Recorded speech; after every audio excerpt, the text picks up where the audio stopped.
Punimet filluan para 3 vitesh, por ndërtimi I shkollës në fshatin Selc në Tetov ende është në fazën e parë. Tenderi për fazën e dytë akoma nuk është hapur. Faza e dytë parasheh fasadën, bankat dhe kabinetet. Për të lëshuar në përdorim do të duhej të rregullohet edhe tereni I sportit dhe muri rrethues, që është një element shumë I rëndësishëm për sigurinë e nxënësve. Kryetari I komunës Bilal Kasami pret që këtë vit të përmbyllen të gjitha punimet ndërtimore.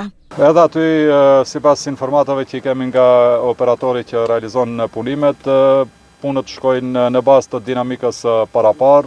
Kërkesa jonë është që brenda këtij viti të përmbyllen gjithë punët ndërtimore.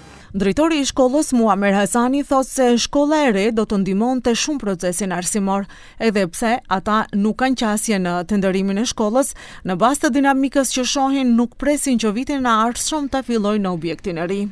Nuk ka hamendje se sa do ta kishte përmirësuar procesin edukativ arsimor, cilësinë e procesit edukativ arsimor, por ne si drejtori nuk kemi qasje fare te objekti I ri, por në të shumtën e rasteve gravitojmë atje dhe shihet se punohet. Mirë po edhe pse na u premtua nga një vizitë e kryetarit të komunës në qershor të vitit të kaluar se për si vjet 2026 do të mund të futemi në objektin e ri, në bazë të dinamikës së punës besoj se nuk do të arrijmë. Për shkak se faza e dytë ku përfshihet fasadimi, fusha sportive, pastaj një mur mbajtës ende nuk ka tenderim për ato më duket. Më 8 korrik të vitit 2025, Kasami vizitoi shkollën për të parë punimet, ndërsa pati premtuar se faza e dytë do të përfundojë deri në gusht të vitit 2026.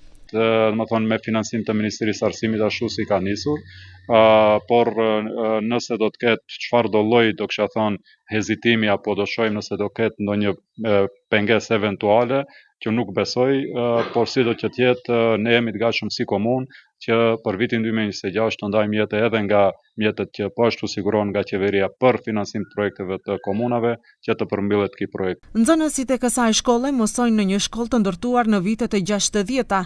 Në vitin 1999 këtu pat nisur një objekt I ri shkollor, por u nxor jashtë funksionit për shkak të rrëshqitjes së dheut.